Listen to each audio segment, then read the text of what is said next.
నమస్తే అండి అందరికీ. నేను మీ Madhavi Krishna. Welcome to my channel Madhavi Krishna's Navarasa Kathamalika Telugu audio stories. వినండి, వింటూనే ఉండండి. ప్రతిరోజు సరికొత్త ఎపిసోడ్లని. ఈ కథలు కనుక మీకు నచ్చినట్లయితే తప్పకుండా నా ఛానల్ని సబ్స్క్రైబ్ చేసుకోండి. మీరు అందించే ప్రోత్సాహం మరిన్ని మంచి కథలను మీ ముందుకు తీసుకురావడానికి నాకు ప్రేరణ అవుతుందన్న విషయం మర్చిపోకండి. మరి ఇంకెందుకు ఆలస్యం, సబ్స్క్రైబ్ బటన్ని ప్రెస్ చేయండి. అలాగే నోటిఫికేషన్స్ కోసం బెల్ ఐకాన్ని ప్రెస్ చేయండి. ఇంతవరకు సబ్స్క్రైబ్ చేసుకున్న శ్రోతలందరికీ కూడా నా ధన్యవాదాలు. జతవెతికి హృదయానికి 26వ భాగం. మిత్ర ఆ చీకట్లో ఒంటరిగా బీరువా వెనుక నిలబడి క్షణాలు నిమిషాలు లెక్కిస్తూ మాళవిక కోసం ఆమె గదిలో ఎదురు చూస్తున్నాడు. అదే సమయంలో మాళవిక తన కంచం ముందు కూర్చుని అన్నంలో గీతలు గీస్తోంది. ఆ గీతలు ఆమెకి తెలియకుండానే మిత్ర పేరుగా మారుతున్నాయి. తల్లి చాలాసేపటి నుంచి తనని గమనిస్తున్నది అని కూడా తెలియలేదు ఆమెకి. సత్య చిన్నగా సైగ చేసింది కృష్ణమూర్తికి. అతను చిన్నగా గొంతు సవరించుకున్నాడు. చిన్ని తల్లి దేని గురించి అంత దీర్ఘంగా ఆలోచిస్తోంది అడిగాడు కూతుర్ని. ఇక తన ఆలోచనల నుంచి బయటపడక తప్పలేదు ఆమెకి. ఏమీ లేదు నాన్న, నాకు కొంతకాలంగా ఒక బుక్ రాయాలని అనిపిస్తోంది. దాని గురించి ఆలోచిస్తున్నాను. అలవోకగా అబద్ధమాడేసింది. ప్రేమలో పడిన అమ్మాయికి మొదట వచ్చేది తేలికగా గోడ కట్టినట్టుగా అబద్ధాలాడమేనేమో. ఆమె పుస్తకం రాయాలనేది నిజమే అయినా ఆ సమయంలో దాని గురించి మాత్రం ఆలోచించడం అనేది అబద్ధం. ఆమె మనసు నిండా మిత్రం ఉన్నాడు. ఇంతవరకు అతను తనని ప్రేమిస్తున్నట్టుగా చెప్పకపోయినా తన మనసుకు తెలుసు అతనికి తనంటే ఇష్టం. ఇంట్లో ఒప్పించాలంటే ముందు అన్నయ్యను ఒప్పించాలి. అతనితో అమ్మా నాన్నకి చెప్తానని చెప్పింది, కానీ ధైర్యం సరిపోలేదు. అన్ని విషయాలు ఎటువంటి జంకు లేకుండా మాట్లాడే మాళవిక ఈ విషయంలో ఎందుకో ముందుకు అడుగు వేయలేకపోతోంది. ఏదో సంకోచం ఆమెని పట్టుకుని వెనక్కి లాగుతోంది. అదేమిటో ఆమెకి తెలియడం లేదు. ఇక నటించలేకపోయింది ఆమె. ఆకలిగా లేదని చెప్పి అక్కడి నుంచి లేచింది. ఏదో అనబోతున్న సత్యని మాట్లాడవద్దన్నట్టుగా సైగ చేశాడు కృష్ణమూర్తి. కూతురి మనసులో ఏదో అంతర్మథనం జరుగుతోందని అతనికి అర్థమైంది. అది పుస్తకం గురించి మాత్రం కాదని అతనికి తెలుసు. అర్జున్ తండ్రితో ఏమీ అనకపోయినా కృష్ణమూర్తికి కూడా ఆ ఊళ్ళో పరిచయస్తులున్నారు. వాళ్ళకి కూడా కళ్ళు నోళ్ళు ఉన్నాయి. కానీ అర్జున్లా అతను ఆవేశపడలేదు. వయసు అనుభవం తెచ్చిన మానసిక పరిపక్వత అది. కూతురు తనంతట తానే వారి దగ్గరికి వస్తుందని అతనికి తెలుసు.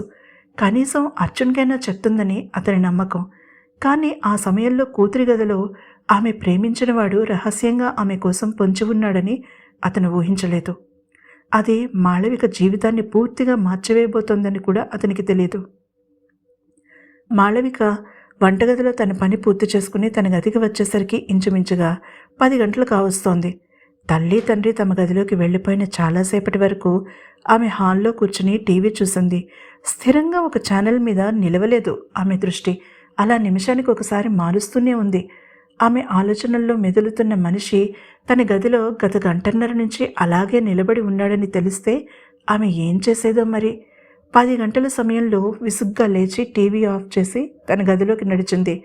లైట్ వేద్దామనుకుని చివరి నిమిషంలో మనసు మార్చుకుని అలానే మంచం మీద వాలిపోయింది. తెరిచి ఉంచిన కిటికీలో నుంచి వీస్తున్న చల్లని గాలి కూడా ఆమెలో మండుతున్న ఆలోచనల్ని చల్లార్చలేకపోయింది. ఒక పక్కకి తిరిగి పడుకుని చెంప కింద చేయి ఆనించుకుని చీకటిలోకి చూస్తూ పడుకుంది మాళవిక. అప్పుడే కళ్ళు మూతలు పడుతున్నాయి ఆమెకి. ఇంతలో నల్లని నీడ ఆమె మీద పడడంతో ఉలిక్కిపడి కెవ్వున అరవబోయింది. బలమైన చెయ్యి ఆమె నోటిని గట్టిగా అదిమింది. ఆమె విడిపించుకోవడానికి గింజుకోసాగింది. మాళవిక, నేను. మిత్రకంఠం తన చెవిలో వినపడగానే నాదస్వరం విన్న పాముల నిశ్చలంగా ఉండిపోయింది. అతను నెమ్మదిగా తన చేతిని తీసేశాడు. ఆమె కళ్ళు పెద్దవి చేసి అతని వైపు ఆశ్చర్యంగా చూసింది.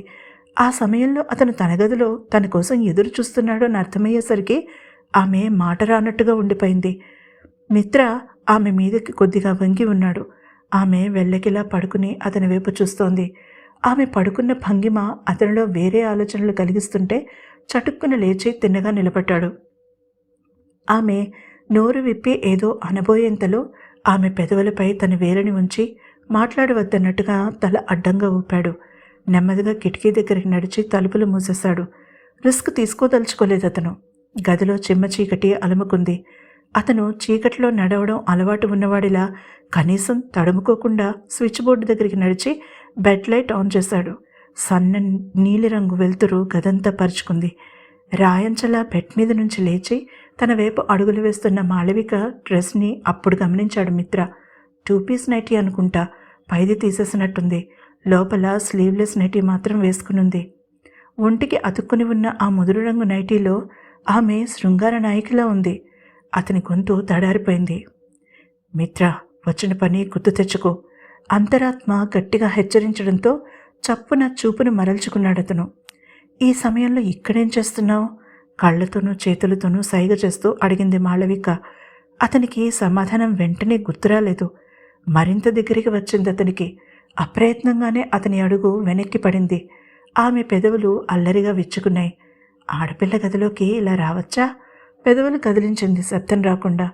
ఆమె మాటలు అర్థం చేసుకోవడానికి తీక్షణంగా ఆమె పెదవుల వైపే చూస్తున్న అతను అది ఎంత పెద్ద తప్పో తెలుసుకోవడానికి పెద్దగా సమయం పట్టలేదు. మనసును కఠినంగా మార్చుకున్నాడు మిత్ర. తాను వచ్చిన పని మర్చిపోకూడదు. నేను నీతో మాట్లాడాలి, గంభీరంగా అన్నాడు. అతని గొంతులో వచ్చిన మార్పును వెంటనే పసిగట్టింది మాళవిక. అంత గుడ్డి వెలుతురులో కూడా అతని కళ్ళలో కనిపించిన కాఠిన్యాన్ని చూసి వణికిపోయింది మాళవిక. అసలు మిత్ర ఎవరు?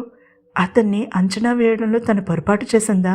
మనుషుల మనస్తత్వాలని చదవడం తనకి వెన్నతో పెట్టిన విద్య అని మిడిసిపడేది తను. మిత్ర విషయంలో తప్పు చేసిందా? ఇన్ని రోజులు తమ పరిచయంలో ఎన్నడూ అతను తన పర్సనల్ విషయాలు మాట్లాడలేదన్న విషయం అప్పుడు తట్టింది ఆమెకి. ఎప్పుడు తనే ఆనంద విషయాలు అతనికి చెప్తూ ఉండేది. ఆనంద. ఆమె ఉలిక్కి పడింది. అతను ఆనంద కోసం వచ్చాడా?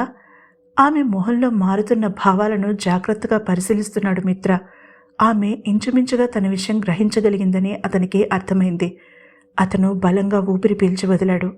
ఆమెని నెమ్మదిగా బెడ్ దగ్గరికి నడిపించుకు వెళ్ళి కూర్చోబెట్టాడు. ఆమె పక్కన కూలబడ్డాడు. అతను ఎదురుచూడని పరిస్థితిది.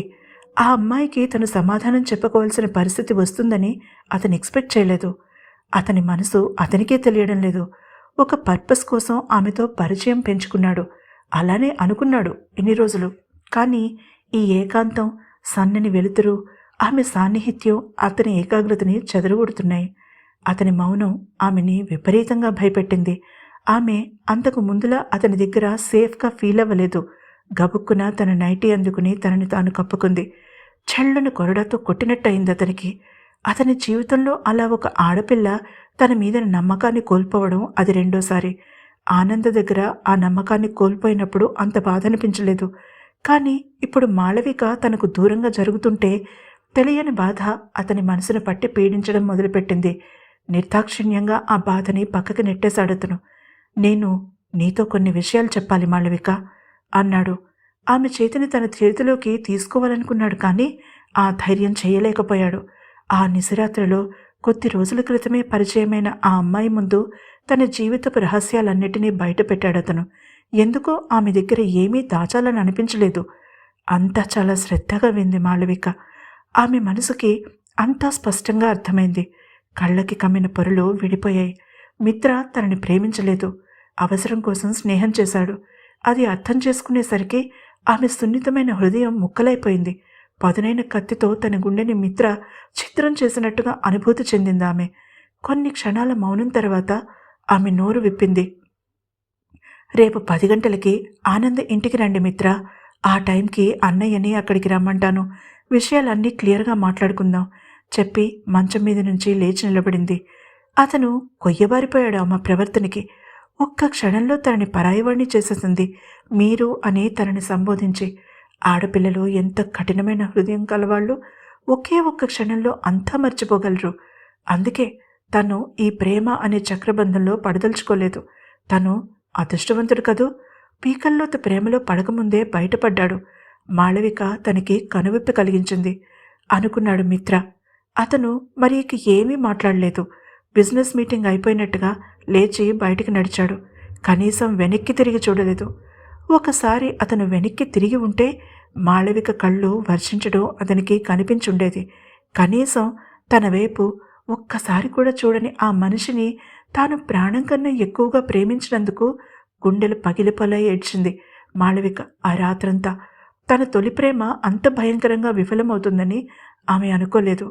చీకట్లని చీల్చుకుంటూ సూర్యకిరణాలు భూమిని తాకుతున్న సమయానికి మాళవిక ఒక నిర్ణయానికొచ్చింది. చకచకా తయారవ్వడం మొదలుపెట్టింది. అంత జరిగిన మిత్రని ఒక్క క్షణం కూడా ఆమె అనుమానించలేదు. అతను మాట్లాడిన ప్రతి అక్షరం నిజమని ఆమెకి తెలుసు. ఇంట్లో తల్లికి సాయం చేసింది. ఎప్పటిలా హుషారుగా తిరుగుతున్న కూతురిని చూసి ఊపిరి పీల్చుకుంది సత్య. 9 దాటగానే తల్లితో చెప్పి ఆనంద ఇంటికి బయలుదేరింది. మిత్ర ఆమెకి ఏమి చెప్పి ఉంటాడు? ప్రేమలో దెబ్బతిన్న మాళవిక మిత్రని క్షమిస్తుందా? ఆమె ఏమి చెయ్యాలని నిర్ణయించుకుంది? తెలుసుకోవాలని అనుకుంటే తప్పక వినండి తర్వాత ఎపిసోడ్ని. ఈ ఎపిసోడ్ కనుక మీకు నచ్చినట్లయితే తప్పకుండా లైక్ చేయండి. అలాగే నా ఛానల్ని సబ్స్క్రైబ్ చేసుకోవడం మర్చిపోకండి.